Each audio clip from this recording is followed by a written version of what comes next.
suddenly I shifted. And in that shift, it's like I became one with this light. And in this state of bliss, I noticed there was something, a shadow over to my right.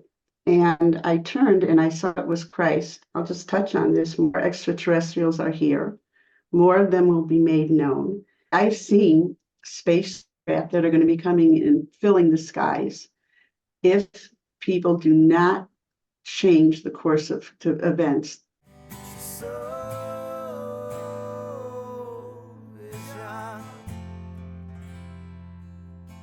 I want to welcome everybody back to another episode of The Soul Inspired. Today, I'm speaking with Barbara Gail. She has had a near-death experience, or maybe more than that. We'll find out soon enough. Thank you so much, Barbara, for coming on the show tonight. Thank you, Joe. It's my pleasure. I usually start by asking everybody if you can think about, so I don't know when this experience happened, okay?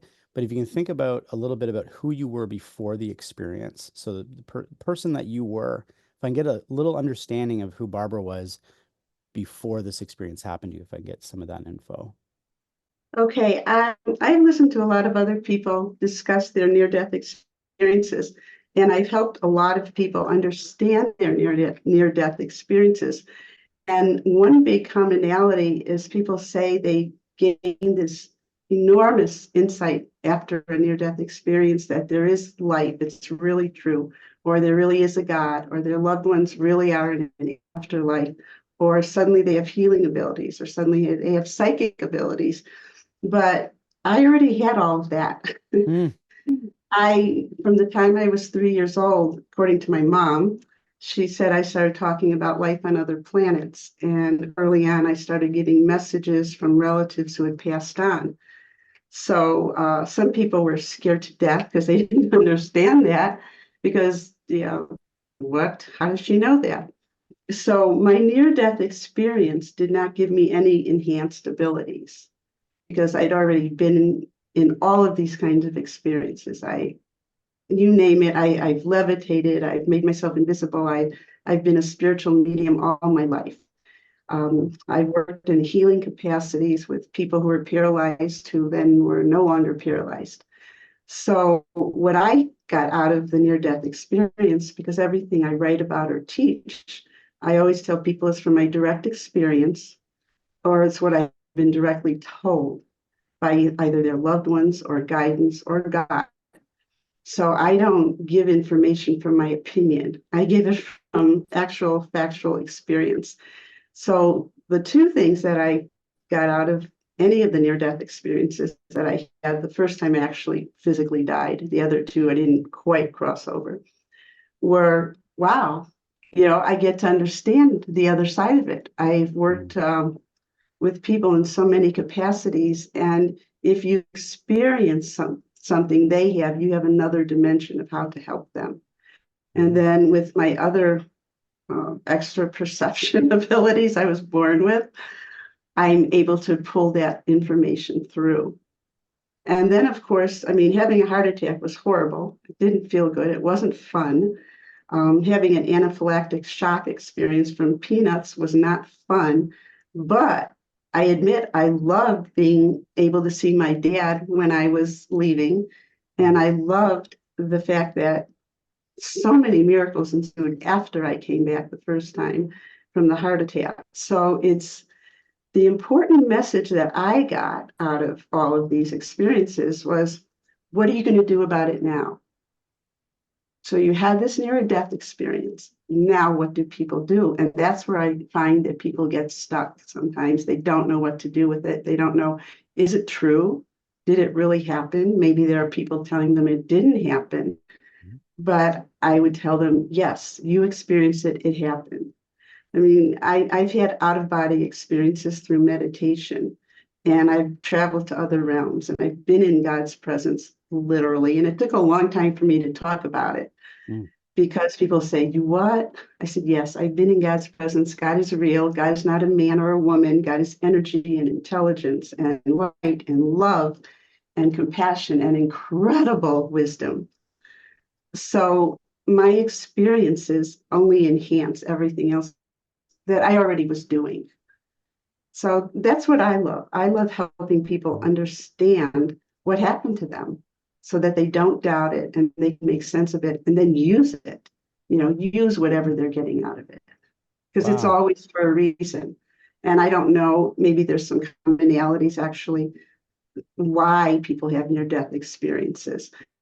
I meditate, well, I admittedly meditate for up to 2 hours a day. Most people don't do that. If Mhm. you're going to do that, you're going to experience God, you're going to experience the realms of light, you're going to experience as much and more than you did in a near death experience without having a heart attack. Right. So Absolutely. that's been my way. The near death experience, I have so much compassion for people who have had them when they encounter negativity or, oh yeah, sure, or some scientific theory that it's just a hallucination or it's chemicals in the brain. Because I've had experiences in meditation where I wasn't in pain. I wasn't dying. There was no chemical imbalance. And I can tell you things that will blow your mind.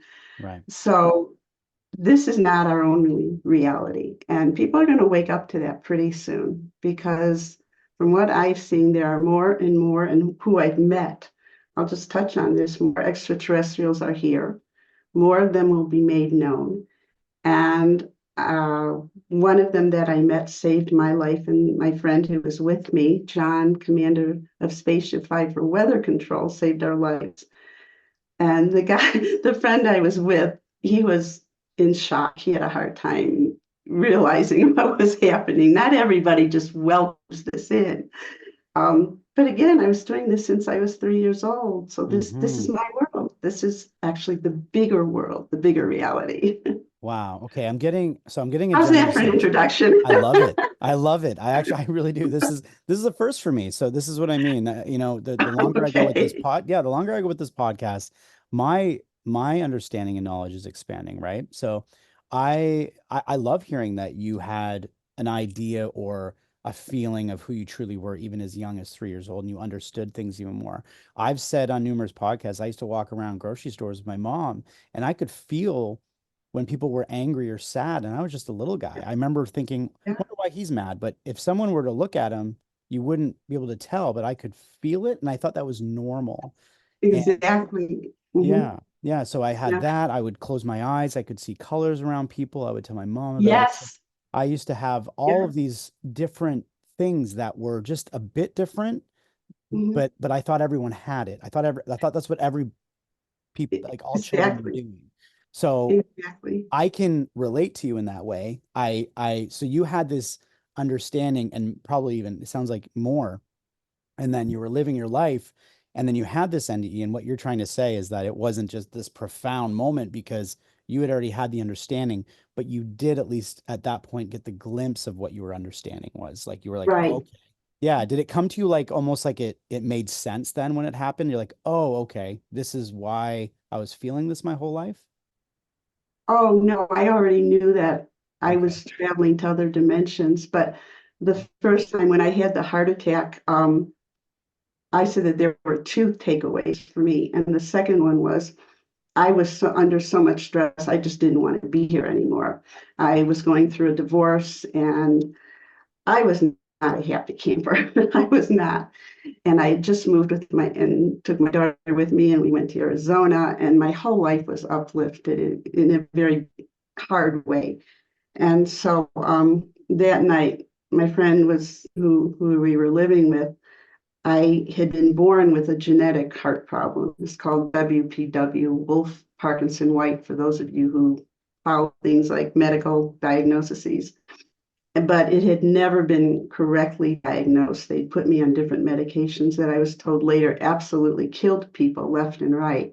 And they were astonished that I didn't die from just the medication they'd had me on for a while. So this particular night, my heart would get up to 500 beats a minute. And I knew this night was really bad. So I went downstairs in the living room I was going to self-heal because that's what I always did. Only this time it got worse. It was horrific. And I remember there was this light. We had a bay window, and light was coming in from the window in my perception. That's the explanation I had for it. Mm. And I was annoyed that somebody in the middle of the night was shining their bright headlights in our living room window. And I wanted to get up. I wanted to do something, but I couldn't move. I was just in too much pain. And the light just got brighter and brighter, and everything got hotter and hotter. And I got more and more annoyed until suddenly I shifted.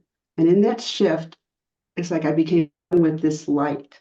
And now I wasn't hot. I was melded with this light. It was warm. It was comforting. It was loving. It was euphoric.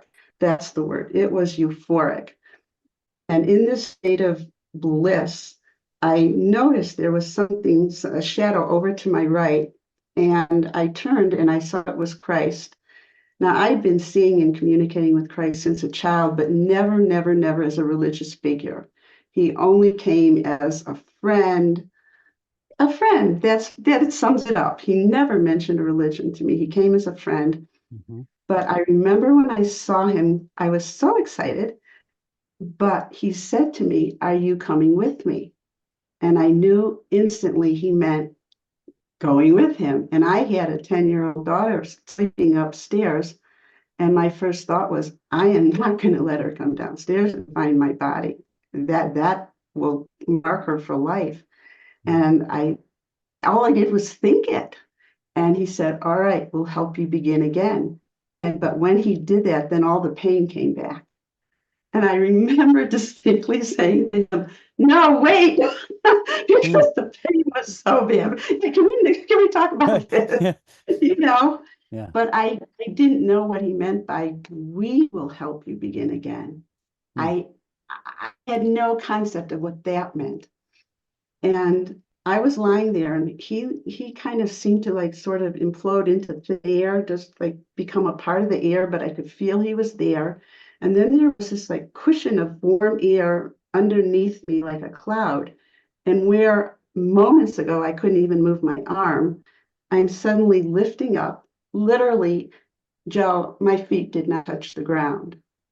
I floated from the living room into the kitchen and was seated on the chair. And all I could hear is this is like reverberating in my head. "We will help you begin again." I'm thinking, what am I going to do sitting here in this chair? To make a long story short, there I sat. And like I said, I could go on. This is a long story with lots of details. But the phone rang and my mom was calling. And she says, "Barbara, you need to write this name down." And I'm trying to sound like a normal person because I don't want to upset her. And she said, "Ralph Bergstresser." And I don't know if you know of Ralph Bergstresser. And she says, "He lives in Scottsdale, right near where you are. And he's this amazing healer. I read about him in Linda Goodman's book. I think it was Sun Signs. And she talks about his purple plates and all the incredible, amazing healing things he does. And I think you need to call him." My mother didn't know what had just happened to me, but Mm. Christ said, we will help you begin again. So when I got off the phone with her, I thought, well, this is just stupid. Why am I going to call him?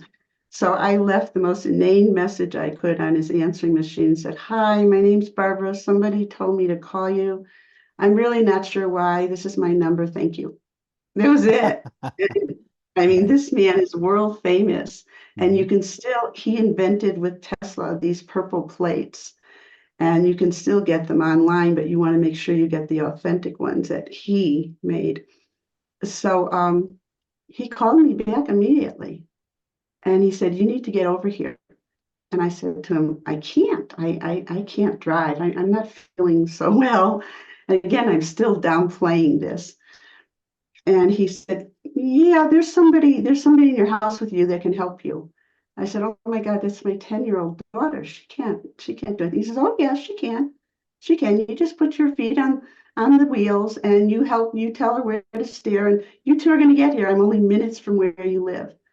But his voice was much deeper than mine and so confident. I believed him.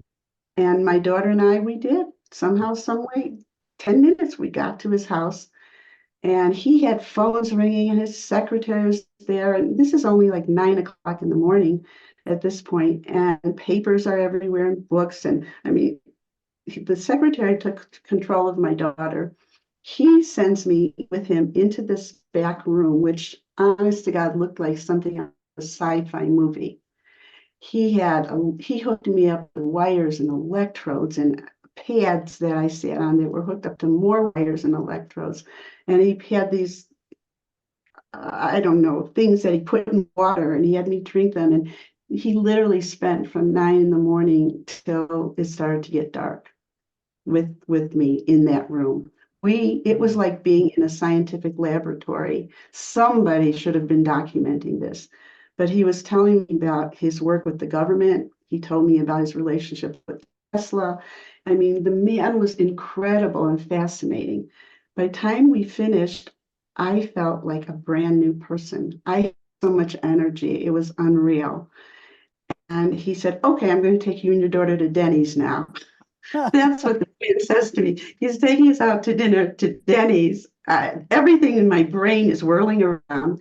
I'm feeling this presence of Christ. I know he's in the room, but I can't even address him because everything else is so mind-blowing.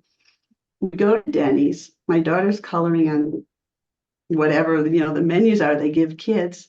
And he says to me, do you know you had a massive heart attack and died? Well, understand that I already know about the afterlife. I already know about all this. So I said, yeah, I know that. Because that wasn't the big deal to me. The big deal was, why did you help me? Why would you even do this for somebody? He wouldn't take a penny. And he said to me, because when I heard your voice, my guides said to me, she's a light worker. We need her to remain on the planet. You have to help her. He said, and then he said, God bless him. He said, and I always do what my guides tell me to do. Wow. And wherever you are, Ralph, because I love him so much, I know he's listening to this. I hope he's listening to this. So the point of this is you have no idea how much help you are going to get.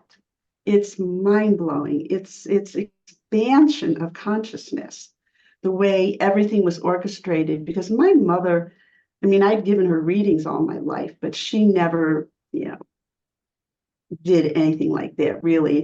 Her abilities came through in her artwork. I will say she was very, very mystical and psychic in her artwork. She drew things that were amazing. My mom once drew this, like a saddle on this horse, this Roman horse or Greek horse, whatever it was. And my dad was a historian buff. And he came home that day and he said, Lee, look at this picture. And the same picture she had drawn was the same picture in the history book.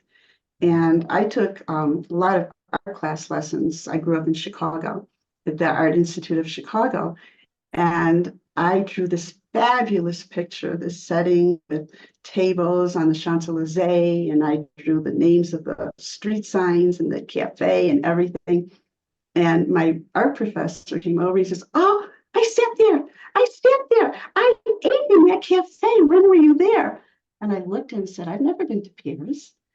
And he was so annoyed with me. He's like, yeah, you've been to Paris. Obviously, you drew the same exact cafe with the same name and street signs. And no, I've never been to Paris.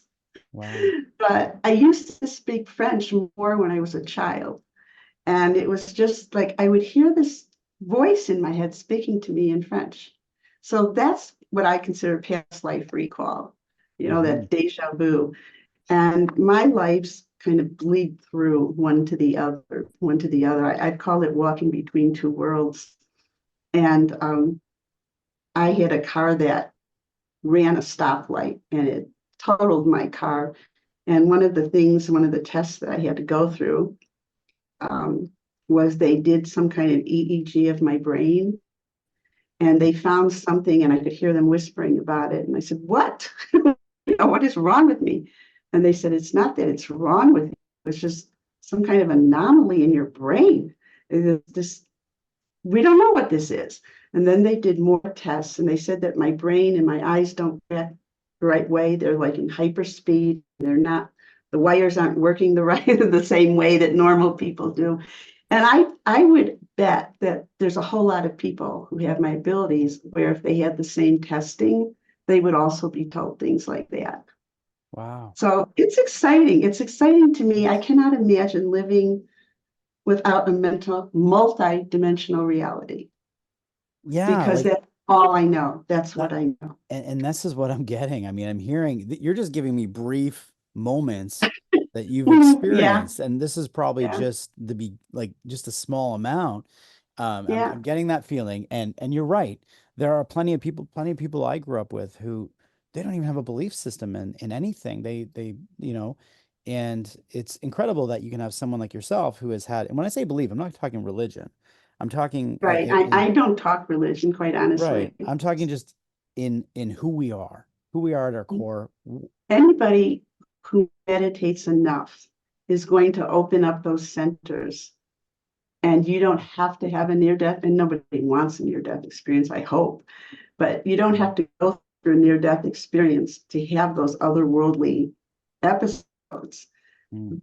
You just need to open up those centers and open up the lines of communications. What would you recommend to people who are interested in that? That's a big piece because I say It's this all the time huge. as well that yes, I'm doing these interviews with people who've had NDEs and near-death experiences. I hope no one watching this has to have a near-death experience Yeah, to open up right. their purpose in life and their trueness of who they are. What is a good, what would be your suggestion? You said you do 2 hours a day, I believe. You said that that is a little much for most people. Yeah. What would you But suggest not to if you people? love it. People sit in front of the television watching football because they love it for Yeah, how many hours, that's right? true. Because they love it. Yeah. So if people got out of meditation what I get out of meditation, they would love it. They would want to do that. It de-stresses you. It renews you on every level of your being, cellular and mental and emotional and physical. It heals. You Mhm. can visit with and see your loved ones. I mentioned briefly that on October 18th, 1999, I was in God's presence. I was the pastor of a spiritual non-denominational center. And I came home that day and I had done, I was giving healings and teaching. And on that particular day, and my friends all know I have brown eyes, when I was channeling, because I work as a conscious channel and a trance channel. So when I was trance channeling, my brown eyes had turned emerald green. And I didn't know that. I just knew Christ was speaking through me. People came up, they were healed, and that's how it went. So afterwards, two of my friends, Joanne and Evelyn, came up and they're kind of nudging each other. I told you she has brown eyes. And I looked at them like, what are you doing? And they said, your eyes were bright emerald green when you were healing people and Christ was talking. That was incredible. So I went home and I had a different reaction. And I know this sounds selfish, but understand that I've done, I don't know how many thousands of readings for other people and amazing, miraculous healings. And I came home and I said, I'm really grateful to do this. I love this. I can't imagine my life without this. But I'm home now and I'm alone and I want something for me. That Mm. was just, and I literally, I was so shocked. I heard this voice say to me, what do you want most? I heard it, honest to Mm. God, meaning God. And I knew what I wanted. And I said, I want to be in God's presence consciously. I want to remember what happened when I come back. That's what I want. And I Wow. was told what to do. I was given a particular meditation to do. I did it for, I don't know, 6 or 8 months. It took a long time of doing it because every time I would get to a certain level in the meditation, I would get so hot. I would feel like my flesh was starting to burn off of me. And I'd go, I'd get really scared. And just like that, it would stop. It was over. And then I would try again. And then finally, on October 18th, 1999, it was like the near death experience. It really was. I melded with the light. So there was no uncomfortable heat. I melded with the light. And then God spoke to me. And what God said to me has become my mission statement. God said, my words come to you and through you. You must speak them, but not everyone will listen. And that was the caveat to what God said, but not Wow. everyone will listen. And that has proven very true. And I mean, it's hard to get a room full of people to all agree on one thing, you know? Yeah. So I cannot be attached. When I do readings for people, I did this 2-hour session for somebody today, and she's a professional. She's a professional in the mental health field, so she's very educated. And she said, I've never heard anything like this before. This is incredible. Because when you go to a professional psychiatrist or psychologist, they're pulling it out of you like nails, right? They're trying to lead you how you can talk, lead you to get into your feelings. And I do just the opposite. I'm telling you exactly what's going on, why it's going on, what the root cause is, and how we need to go about so you can go ahead and fix it, right? So my tactics, my work is exactly opposite of how professional psychiatrists and psychologists would work. But it's very deep. And that was one of the things she said today that I really was grateful for. She said, I've never met anyone who can go so deep. And Ned Matinia from the near death page, near death experiences page on Facebook, I had done a reading for him. And that's what he said to me. He said, I've had a lot of readings, but nobody's ever gone this deep. But it's normal. This is the only way I know how to do this. Nobody trained me to be a spiritual medium. Nobody trained me to do any of that kind of work. I mean, I became a Reiki master and I took pranic healing and different healing modalities because I wanted some kind of validation for the medical community when I went into hospice or hospitals to say I have some kind of credentialing. That's why I accepted being the pastor of this non-denominational spiritual center, because I could say that. Because in this world, you need something. You need to be able to say something, or so I thought. Today, I just, I accept who I am. People know who I am. They know what I do. But if people don't know who they are, and all of the crises in this world, if I were to sum it up, which is like, I didn't ask you that, Barbara, but okay, are because people don't know who they are. If the world, no matter what country we're going to talk about, China, Russia, the Middle East, it doesn't matter. If people for one moment had one moment of what I know about who I am, if they knew that about who they are, they couldn't harm anything or anybody. They couldn't. They wouldn't. It's just, it's a disconnect. It's a forgetting. And so God sends, or universal consciousness, creator or source, whatever your language is, sends messengers, such as myself, to try to wake people up.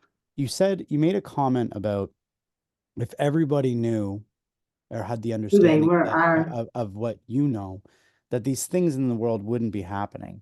These, because, and I guess my question would be, what is your insight as to why that is? Why do you feel we are moving in that direction a little more? Because I am feeling more people are interested in this topic more so than even 50 years ago, I would assume. We're able to have open conversations, and I'm just wondering your insight on that. Okay. Oh, it's a big, big topic. So the way divinity explained it to me was we were all in the light at creation. We were all in the light. Everything existed in the light. And then there were beings of light who wanted to be like the creator. They wanted to go out and create on their own. So basically, the creator said, go multiply, go, and the ego got involved. So the spirit is the part that always remains intact in the light. The spirit never leaves the light. But the soul is the one that's going through evolutions, evolution. The soul has the ego, it has the personality. That's what keeps reincarnating, not always on this planet. God knows there's lots of other planets. I've been on them. And we were not allowed to remember, but there's a fair or significant amount of people who do come back with memory, like I did. And it's a whole different ballgame for us because this planet is very, very harsh. When I was little, I told my mom that I wasn't her daughter, that I was Kakrika from Jupiter. It's honest to God. My parents had a lot of laughs over that. Oh, it's Wow. Kakrika from Jupiter. Isn't that sweet? And then I start telling them where they could find this and find that and what's going to happen on Tuesday and be careful, don't go there on Thursday because, and then it's like, whoa, what is going on here? So I don't know why some of us are like that. Thank you. Okay, they just answered me because some of us are way showers. We're meant to show the way. We're meant to say all of this, yeah, all this and even greater shall you do, right? You can do what I'm doing. But people just, they don't always want to do it. They really just don't want to do it. I don't know if I want to say they're not meant to do it. Maybe this lifetime, we all know people who just seem to be coasting. They're just coasting in the material world and they never look further than the material world. And they're not having a lot of growth or a lot of personal insight.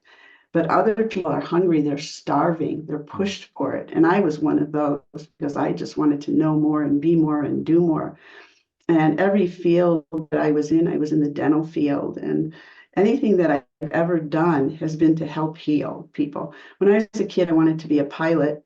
So now I fly, I leave my body in other ways. I wanted to be a doctor. Okay, I do a lot of healing with people. I do that. So what the direction that we're going in now, I want to be positive, but I would be disingenuous if I said there are not hard times ahead. I would be very disingenuous if I were to say that because there are like pods of negativity globally that have opened up and you can't just put a lid on it. It's like there have been sores of pus all over the world and they've come up and you see it. All you have to do is turn on the news and it isn't going to just go away. Mm-hmm. There is divine intervention. There are beings of light here. There are beings from other planets like John, Commander Spaceship 5 for Weather Control, who saved my life and my friend's life. They can partially help, but they can't take over for us.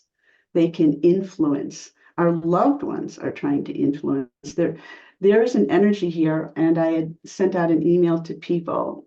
Use the colors royal blue and purple, the blue purple now. Keep them in your vision. However you do it, if you have crystals, if you have a scarf that's blue and a scarf that's purple. But right now, they're sending rays of these blue purple rays to the planet to help stabilize us emotionally. And so it's going to help people to tune into that energy and be more aware of it. So if you have an amethyst on your desk and you have a blue lapis, that's fantastic. If you have this blue cup, I was just you going to know, show you this. I who are have you going to show? this. I knew you were going to show me something. It's a Oh, blue and your purple lava lamp, your lamp. lava lamp. You have a Yep. lava lamp. I have a blue and purple lava lamp just sitting Of there course you do, Joe. because Of course you do. it feels right, and I don't know why it's there. I don't understand, Because but you're tuned in. Oh right. my God, you are tuned into what's You were happening. And saying this, and I'm staring at it, and I'm thinking that is yeah, so wow. those are the frequencies that are literally imploding into the earth right now, that Mm. blue and purple frequency, to try to stabilize emotions because So there real fine lines being drawn. Yeah. I wanted to say something because you've touched on something that has really been a big piece of this podcast. You said you're trying to stay positive, but you can see that there are tough times ahead because of these negative aspects of what's going on in our spiritual growth. I understand that. We also have people helping, or people we have help here, but they can't interfere because we have free will.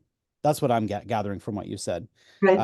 They can influence, but They they can influence. can't literally. Yeah. The one thing I have been told though, that they do have you could call it a dispensation, allowing them to do it, is they're not going to allow us to destroy the Earth and other planets around us.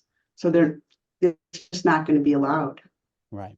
There will be intervention to stop that. So I wonder sometimes why I feel so optimistic. Because the outcome is assured, but some people are going to have an easier time of it. My sense of you is you will be, all right, I'll just say it. I've seen spacecraft that are going to be coming and filling the skies if people do not change the course of events, the trajectory that we're on now. And we will be ushered off the planet to what I have termed the new Earth. And I've heard other people use that. I just call it that because I don't know what else to call it. Guidance hasn't given me another name. I mean, I have been on Jupiter, and the Jupiter that I know, and I've heard other people talk about this Jupiter, is not the Jupiter that our scientists see, and they say it's uninhabitable, but that's only what they're allowed to see. The same thing with Earth. In our multidimensional reality, there is another Earth that is in existence, and that one is not going to have the war and all the other horrific damage that's happening on this planet. I mean, look at this background. Why does anybody have to fight when you have this kind of natural beauty? Right. How It's can beautiful. Yeah. anybody be depressed? Yeah. But people will do it, and they are doing it. So So it's only going to be allowed to go to a certain point. And we're at such a pivotal point now in our time. People, if they understood that, I don't honestly know if it would make a difference. I really don't. But we are at a very pivotal time. The universe, it's not a light statement I make when I say this, is watching us. They are literally watching to see what we're going to do because it's not written in stone. And I believe your positivity comes from the fact that you know the outcome is assured. It's just some are going to take the hard way getting there and some are going to take the easier way. And I don't see you taking the hard way. So, you right. know, Okay. I was told that the warmongers will remain here and the peacemakers will leave. I was literally told it in those words, literally. I saw, and I've got a 108-pound German Shepherd that I'm not going anywhere without. And I asked, well, what about the animals? And I was told that they have their aggressiveness here because they're in survival mode all the time, because humans are in survival mode all the time. But in the new vibration, the new frequency, the new energy, for what I'm calling it the new Earth. I don't know if that's really what it will be called, but that survival won't be there. There'll be an isness, and they won't have to be aggressive because they won't have to be protective. And so it'll be very different. And I'm going, oh, good. She won't have that high prey drive. That'll be great. We can have kitties and dogs in the same room then. So, yeah. So you feel that we're on a specific timeline right now that's getting I close know to we are. some decisions. Okay. I know we are. Yeah. I Yeah. have been pushing on my Facebook page. My Facebook page is Barbara Gail. And I am encouraging people to learn to meditate because that is going to be the route for you to open up. It's going to be that connection. Meditating is listening. That's what meditating is. You are quieting the outside so you can listen to the inside in the higher realms. And it is the quickest way to get insights and healing and to develop and quicken those abilities that you have. It's through meditation. Here's a question. I'm a musician, and I've always said the term I always said was music is my meditation. Since I was a young child, I would be writing songs, and then I would look at the words and say, I don't remember writing that. It would just I would Yes, freestyle. And exactly. so that was, I felt since childhood, my form of connecting to something that I didn't understand from it wasn't in the physical. It wasn't, how am I trying to say this? I would just allow whatever I was feeling to come through in words, and then I'd be like, okay, that's a song. And I continued to do that all through my, you know, life up till where I am now. That's why probably a lot of times I never felt like I would have fit in mainstream. And for some reason, when I do meditation, it's I can quiet the mind. I've had meditative moments, but I've always felt like music is what brings me there. When you say Mhm. people need to learn to meditate, does everyone need to meditate the same way? Or is it just they need to find themselves and be able to center themselves the way I do with music? Or I'm just curious if you, what you Okay, think. right. Um, I know that there are people who are swimmers, who are marathon runners, who are artists, who are musicians, and they feel when they're in that creative mode, they are meditating. They're in a meditative state. Obviously, when I was doing my artwork at the Art Institute of, Chicago, the Museum of Art, whatever. Okay, Art Institute of Chicago. Um, I was pulling it through. It was a meditation for me. I was pulling through and drawing that past life. Right. The difference is when you're actually meditating, I could not be communicating with God and the ascended masters of light, or talking to my dad, because I love when he comes to visit, while I'm, doing some artistic creative project necessarily. Okay. Okay. So that's where it's different. If you are specifically taking the time out to meditate, they can do so much more with you, and you can do so much more with them. Okay, I can understand. So when you're in your art or your love for something, or Mhm. your sport or wherever you go, when you have these moments, You're pulling you it through, you're pulling right? it through and you're tapping in, but when you really become silent with it is when you can really feel where you're going. You can really Right. feel that higher self. Yeah, I had. Are you familiar with Paramahansa Yogananda? Maybe Sounds not. familiar, but I'm not. Okay. Yeah. Yeah. Okay. He brought a lot to the Western world for yoga and meditation. And I was initiated into several of Yoganandaji's Kriya Yoga. I was initiated into Kriya Yoga and into those meditations. But they're very physically active in stretching your body and movements. And that never worked with me, for me personally, because for me personally, I needed to do, well, the meditation God showed me to do, because that took me into God's presence. And for me, that was the ultimate. That was, it just doesn't get any better than this. Yeah. And what was so fascinating about that was after that happened, I started lecturing and teaching this in public. And one day this gentleman raised his hand and he said, I live in Boulder, Colorado, and I just picked up a book by Dr. Michael Abrams, an emergency room physician, called The Evolution Angel. And he talks about the same meditation you're teaching. He said, except for there's two differences. And one of the differences was he said, only bring the light into the third eye or Ajna center and the heart center, or you'll go too far. Well, Mm, maybe he said that because he was an emergency room physician. mm, I didn't do meditation that way. I brought that golden white light with the chanting and the mantras in through any and every part of my whole being that existed. And I was gone for 4 hours. 4 hours. And when I came back and looked at the clock, it was 4 hours later, and I started picking up the phone. The first person I called was my mom. And she answered it right away. And she said, I can't talk to you. I'm having a heart attack. I said, no, you're not. You're having muscle spasms. Use ice, take 2 Advil, you'll be fine. And then I just called person after person after person, giving them messages. And that 4 hours, I did not want to come back. I absolutely did not. But again, doing that meditation, and I've taught it, and I don't remember if I wrote about it in my book or not. Might have, I don't know. The book is called The Immense Release.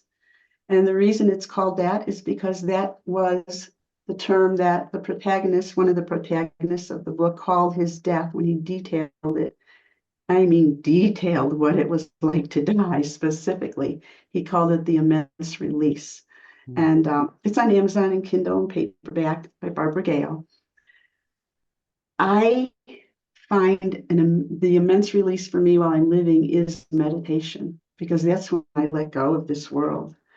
And this world for me is more challenging than other otherworldly experiences because people aren't everybody's not loving. I told my parents about Jupiter and I told them everybody's so nice there. Everybody Mhm. loves everybody. Everybody's kind. Wow. Everybody's nice. And I've heard that from two other people in my life who without me prompting anything told me that they had memories of Jupiter. And I immediately was like, you did, trying to be calm. What do you remember? And they said the same thing. Well, that's So it's fascinating because when you're saying that, to me right away, I feel so good about it. I don't know if the audience is listening to this and feeling the same way, but I've mentioned when I was young, I would be in class and I'd see children being mean to other children. yeah, And I remember being I'm probably 7, 8 years old. And I right. remember feeling like, why are they doing that? Like, I don't like that. And Yeah. I'd go up and talk to them after, or if, and that was very natural for me. This wasn't something I was taught as much as I'd love to give my parents credit for it. This was just like a Right. natural feeling I had, and I never understood it. So when you mention this other existence or planet or whatnot, where people just love one another, it's like right away I'm like, oh, Maybe it after almost feels Jupiter, like it's odd because it almost feels like a sense of missing it, and I don't know what it that means. is. It's missing what you don't remember, not consciously, but internally. My Yeah. mother, I had the same experience because I would come home as a kid and I'd say, oh, so and so said something mean or somebody did something. And she'd say, well, you never talk to them again. Don't ever have anything to do with them again.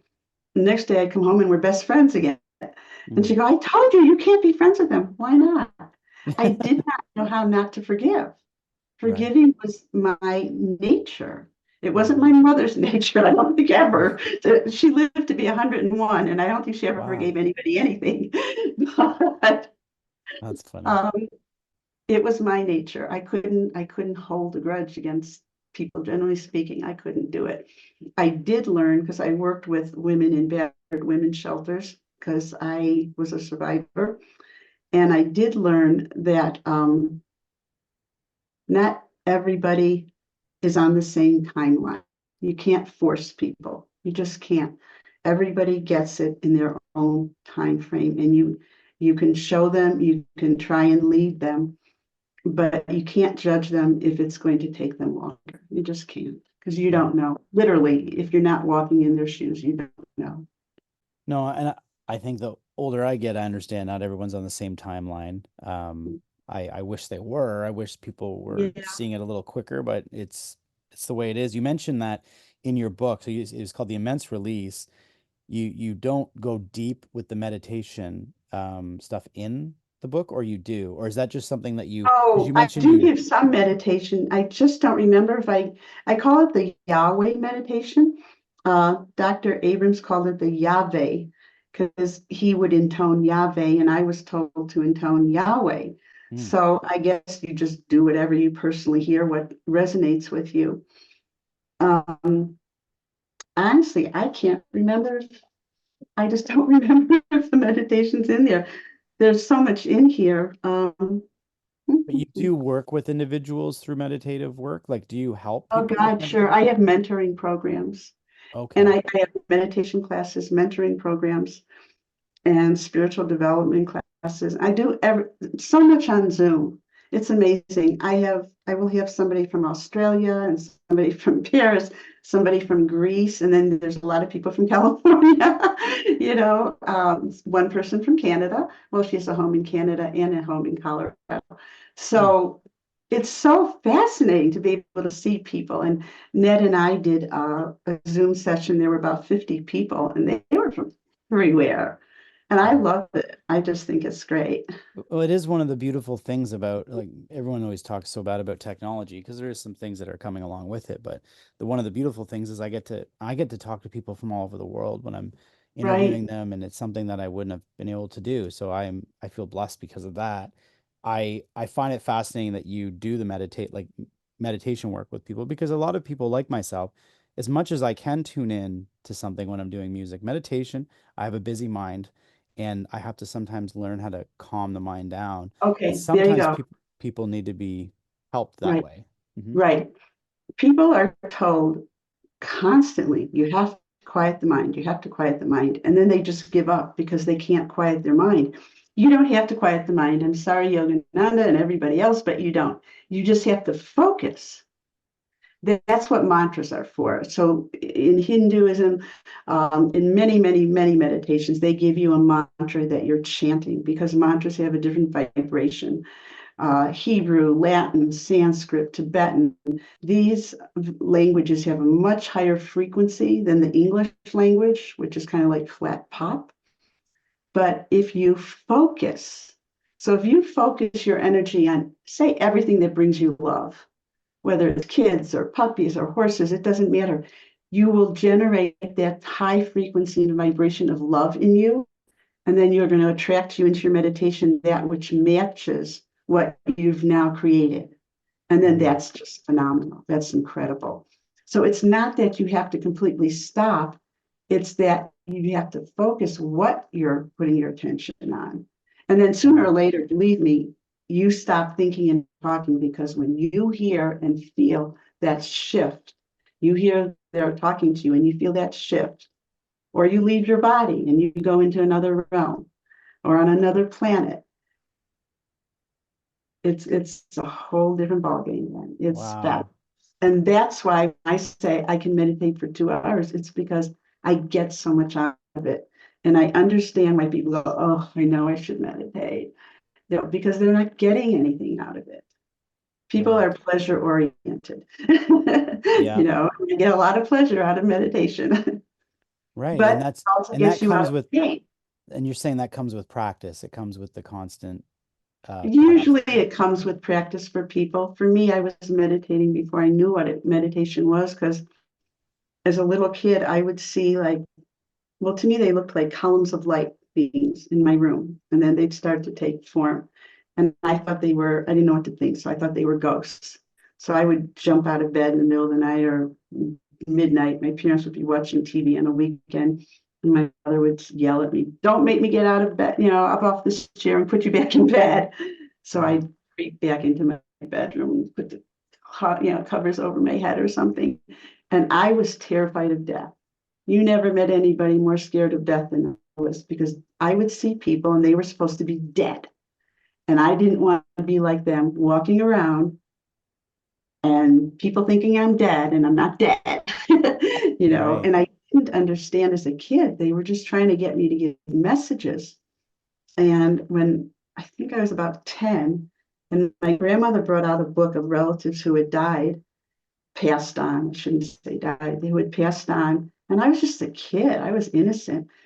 And I said, oh, that's, so and so, and that's so and so, and oh, that's Sam, and that's here. And she slammed that book so fast, screaming at me, you can't know that. You can't know that. Why are you saying that? How do you know that?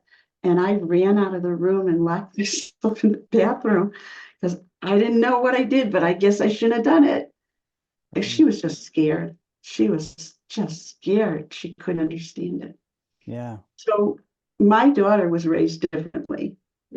I taught her when I was trying to teach her how to create rain when she was little.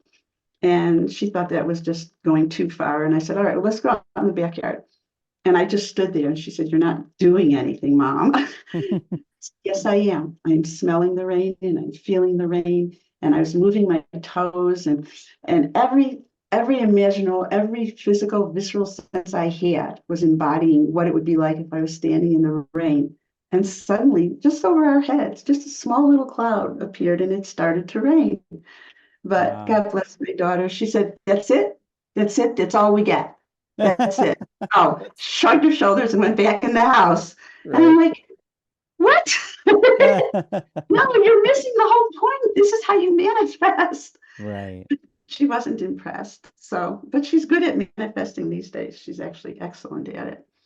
That's So, amazing. I mean, it's amazing that yes. you were even practicing that with your daughter Oh, because yeah. that's I not didn't get something. that when I was a kid. When I was a Right. kid, it was shut up. She's got a vivid imagination. But then as I got older, like I said, I found lost pets and I was able to, like, my dad and my parents were going to go out of town, and I said, you can't leave now. You can't leave now. You both die. It's not your time. You can't go now. And knowing me at that point, they delayed it 2 weeks. And my dad had watched the news, and on the news, they were going to drive from where they lived to Florida, sniper shooting on the way, and then also a tornado had touched down. So it wasn't their time to go. That's why I got the information. And I saved my mother's life about 3 times with precognitive information warnings for her. Wow. She was a tough nut to crack, but she listened. She did because Yeah. she knew. She saw the results. Yeah. So this has been your whole life. My whole life. Yeah. You've been going, yeah, you've been living I mean, right now I'll say it's extraordinary. I have this belief that as we continue to evolve, whether it's here or somewhere else, that our gifts will keep coming on more online. I Right. just feel that way. I just feel that it's going to go in that direction. I don't know why. That's how I feel. Yeah. I guess I kind of sometimes step back and I look at the way we've evolved, who we were before. I get confused about our history at times, ancient civilizations, things like that. That's a whole other conversation. But Right. I feel we're moving in this direction of coming online, and we have to be more in touch with ourselves. It sounds like because I If we mean, can't do it, if we can't do it here, like guidance told me, the peacemakers will be removed, and the warmongers will basically be left to war. And wow, that's going to be their issue. They'll have to deal with it. But I wanted to say something. Just because I've had all these abilities all my life did not give me a charmed life. It did not mean I've made mistakes mhm, and I've learned things the hard way. And I've had to, say, I knew it. I knew I shouldn't have believed him, or I knew I shouldn't have, trusted him, or, whatever. So the biggest lesson when you're gifted, or when everybody has intuition, the biggest thing I hear from people is, I didn't listen. I knew mm, it, but I didn't listen. I didn't, because it wasn't what I wanted to hear, so I didn't right, listen. right, So the more we listen to that intuition, that inner voice, or our guides who are standing right behind us, the easier life becomes. yeah. Oh, I can That would be understand my that, and closing remark. yeah, and it's really, and to say it to anyone listening, it's that feeling you get when you're trying to make a decision, and that first initial feeling. You got to start trusting that because it's generally right. It's and I And you don't know who's telling you, because we always have guides or loved ones who are with us, always. Mhm. Nobody is alone, and they're always helping. And we've seen some real horrific events take place, really horrific. And sometimes we're just not allowed to help. Yeah. Sometimes we're just not. Because I saw 9/11 the night before it happened. Well, what good did that do anybody? Nothing, right? Right. The war that broke out on October 7th in Gaza, I saw that for 2 weeks before it happened. And I was just, what do I do? I mean, how do they not know this is coming?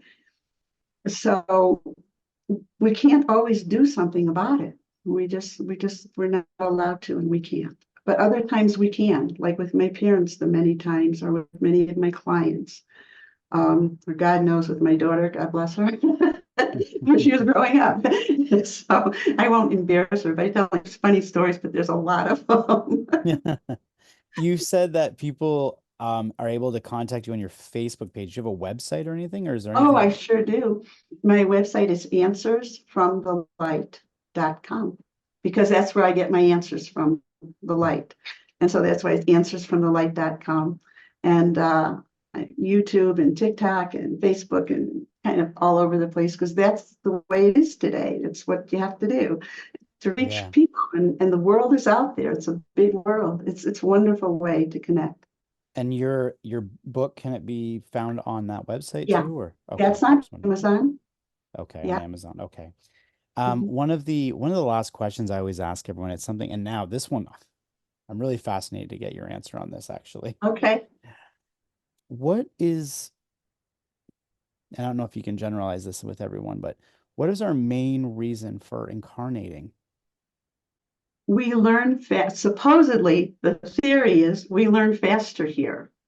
because on other levels, other dimensions I've been on, it's not harsh and painful like it is here.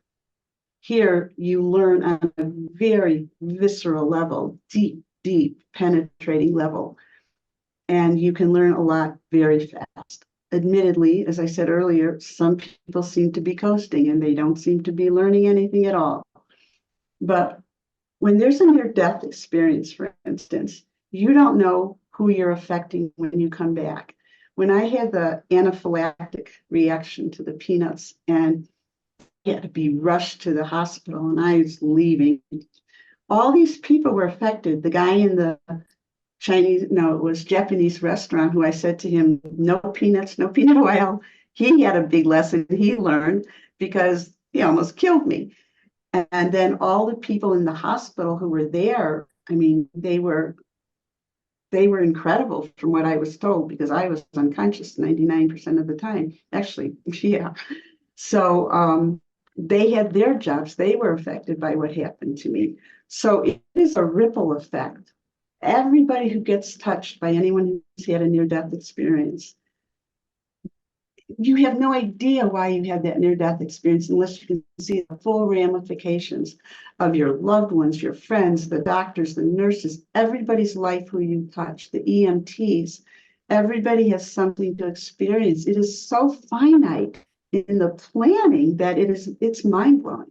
Like, how in the world this is so thought out? But it's incredible. We touch one another's lives in so many ways. Such a So massive ripple effect just it by is a ripple effect. small Yeah. changes or different. I've never had anyone bring up the idea that there is an effect when someone comes back from an NDE. That's fascinating that you just said that. Just, I always talk to people about their NDE and then they come back and, they're thankful that came back but I've never really considered the effects of when someone does come back. Everyone's always like, well, what if someone dies? The effects that we have when someone dies. And then Mhm. we usually take it on ourselves and we feel guilt and we feel anger and we feel all these things. And I was saying on a past show just recently is we don't even know what was going on for that person that was passing, right? What decisions were being made, because people are like, when I talk to someone who's had NDE, they obviously decide to come back because they're talking to me. So if they were given the choice, they're like, yeah, I'm going to come back. I'm going to come back but what about were there some that were decided, no, I I, don't want to? I've communicated with people in a coma just before they pass. The last woman who had called me, I've known her for many years, and her mom was in a coma for weeks. And you can imagine what the family was going through. And she said, is there any way you can tell us what to do to ease this for her so she lets go? I said, of course. So I communicated with her mom, who was in a coma, and I gave her daughter all the messages that she wanted to give her daughter. And I knew I didn't have time to do it because I had a yearly eye checkup at 2 o'clock. I still remember it was at 2 o'clock. And I said to her, well, okay, we'll do this. And I'm thinking, because I can't just leave her hanging. She's suffering. And so I'm giving all these messages. And oh my God, suddenly, and my eyes are closed when I do readings. I'm not reading your body language. 90% of the time, eyes are closed. And suddenly her mother says to me, oh dear, thank you so much for all the time you've spent with me, but don't you have to get going? And I said, what? And I opened my eyes and I looked at the clock and I had 20 minutes to get to the eye doctor. And I said, oh my God, Carrie, I've got to go. Your mom just told me. And Oh I my repeated, gosh. saying, thank you so much, but don't you have to get going? I'm driving back from the eye doctor and I get a message while I was in the eye doctor. Evidently, it was a text message from Carrie saying, thank you, thank you, thank you, thank you. 10 minutes after we hung up the phone with you, mom passed. Wow. Because she got to say what she needed to say. That's what Right. she was hanging on for, because Hmm. she didn't get it all out yet. Right. Oh my God. That's It, amazing. And in that it's amazing. place, where they are, they're kind of I'm again, I feel new to this, but I do feel when you're in that space, she's already back and forth. When I lost my grandmother, I Absolutely. remember talking to her and I w- Exactly. I said some words to her and I remember leaving the hospital and thinking she's going to pass now. And sure enough, that night she did. I don't think it was because of the things I said, but I feel like that You don't helped know her. that. Yeah, Yeah. don't know Yeah. that.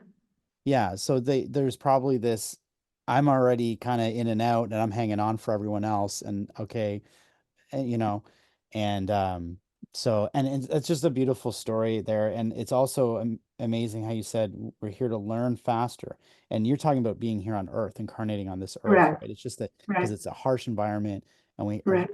we have to go through so much growing Yes, and learning here, and that's the yeah, purpose why we come here. It's yes. soul growth, I guess, in a way, right? Yeah, that's perfect. Soul growth. Yeah, the Yeah. hard way, the fast Wow, way. amazing. Yeah, Oh, this has been an amazing conversation. Thank you thank so you. much It for being has. on This is tonight. great. And I usually, I do say to all the subscribers, thank you for sharing and subscribing to the channel and bring up conversation in the comments. Please definitely just continue to, tell people about this. There's the Soul Inspired. The whole purpose I do this is to try to bring enlightenment to people or to at least raise questions in people. We need to start asking questions and Mm, not just following the same road we've been going all the time, right, right? right. So And I'll be happy. I'll be happy to come on when you've got a live audience. I would love And that. That would be yeah, that would amazing. be fun. I haven't done that yet, but yeah, and I also encourage everyone to go check out Barbara's book and her information on her website. And thank you again so much for being on with me tonight. I Thank really you. appreciated Thank you it. so much. You take care of yourself. So vision, so vision.